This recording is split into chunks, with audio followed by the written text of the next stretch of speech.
Shalom, selamat pagi Bapak Ibu, Saudara-saudari yang dikasihi Tuhan Yesus Kristus. Sebelum kita melakukan aktivitas di hari ini, terlebih dahulu kita merenungkan firman Tuhan. Mari kita berdoa. Ya Allah Bapa kami yang di sorga, kami mengucap syukur limpah terima kasih kepada Bapa yang telah membangunkan kami pagi hari ini dan memberikan kami kesehatan dan napas kehidupan untuk boleh kami melakukan aktivitas kami di hari ini. Berkati Tuhan kami, lewat firman Tuhan Kau berikan kami kekuatan dan juga untuk boleh menjadi pedoman di dalam melakukan seluruh kegiatan kami di hari ini. Terpujilah Engkau Bapa, di dalam nama anak-Mu Tuhan Yesus Kristus, Juru Selamat kami yang hidup. Amin. Firman Tuhan yang menyapa kita pada pagi hari ini tertulis pada kitab Mazmur 142 ayat yang ke-7. Demikianlah dikatakan. Perhatikanlah teriakku sebab aku telah menjadi sangat lemah.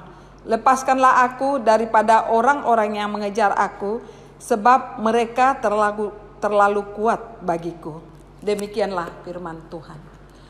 Bapak, Ibu, Saudara-saudari yang dikasihi Tuhan Yesus Kristus, dalam nats renungan pagi hari ini, pemazmur mengeluh karena para musuh yang kuat telah mengejar dan memasang jebakan bagi dirinya, serta tidak seorang pun yang peduli akan keadaan dirinya. Akibatnya pemazmur merasa lemah, lesu. Ketika kondisi pemazmur yang dalam kesesakan dan dalam tekanan yang hebat karena dikejar-kejar Saul yang hendak membunuhnya, pemazmur yakin bahwa hanya Tuhan yang bisa menolongnya dan melindunginya dari semua musuh-musuhnya. Maka pemazmur menaikkan seruan doa permohonan kepada Tuhan agar bersegera menolong dirinya, supaya ia dapat bersukacita lagi di tengah-tengah orang benar. Ia mencurahkan segala kesesakan bukan kepada manusia, tetapi hanya kepada Tuhan, karena dia percaya hanya Tuhanlah yang sanggup menolong dan melepaskannya dari kesesakan. Semua beban dan pergumulannya dicurahkan kepada Tuhan. Daud mengungkapkan jeritan hatinya hanya kepada Tuhan dan memohon pertolongan Tuhan. Daud mengambil jalan yang tepat dengan berseru dan berlindung kepada Tuhan, karena Daud percaya bahwa Allah memihaknya sehingga ia akan selamat dan memuji Allah. Bapak, Ibu, Saudara-saudari yang dikasihi Tuhan Yesus Kristus, dalam perjalanan kehidupan kita seringkali kehilangan arah. Ketika kita tidak tahu apa yang harus dilakukan saat diperhadapkan dengan masalah, himpitan dan tekanan hidup yang akhirnya kita merasa bahwa kita dapat menyelesaikannya dengan cara dan kekuatan kita sendiri dan menganggap tidak membutuhkan Tuhan. Namun Daud mengajarkan hal yang benar yang harus kita teladani, sebagaimana yang dikatakan dalam ayat 4. Ketika semangatku lemah lesu di dalam diriku, Engkaulah yang mengetahui jalanku. Daud tetap meminta Tuhan untuk membimbingnya. Dengan penuh kerendahan hati, ia menyatakan tidak mengetahui apa yang terbaik yang harus dilakukannya. Seharusnya demikian juga dengan kita. Janganlah kita menjadi orang yang mengandalkan pikiran kita sendiri dalam melangkah, karena ada jalan yang disangka lurus, namun ujungnya jalan menuju maut.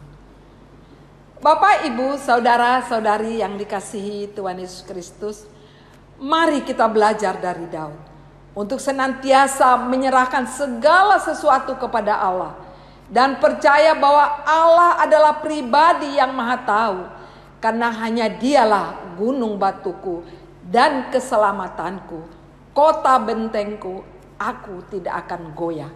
Mazmur 18 ayat 2. Allah lah yang membela orang benar dan memberi perlindungan di kala kesesakan. Hiduplah dengan hati yang percaya sepenuhnya kepada Allah, agar seruan doa kita didengarnya dan berkenan di hadapannya.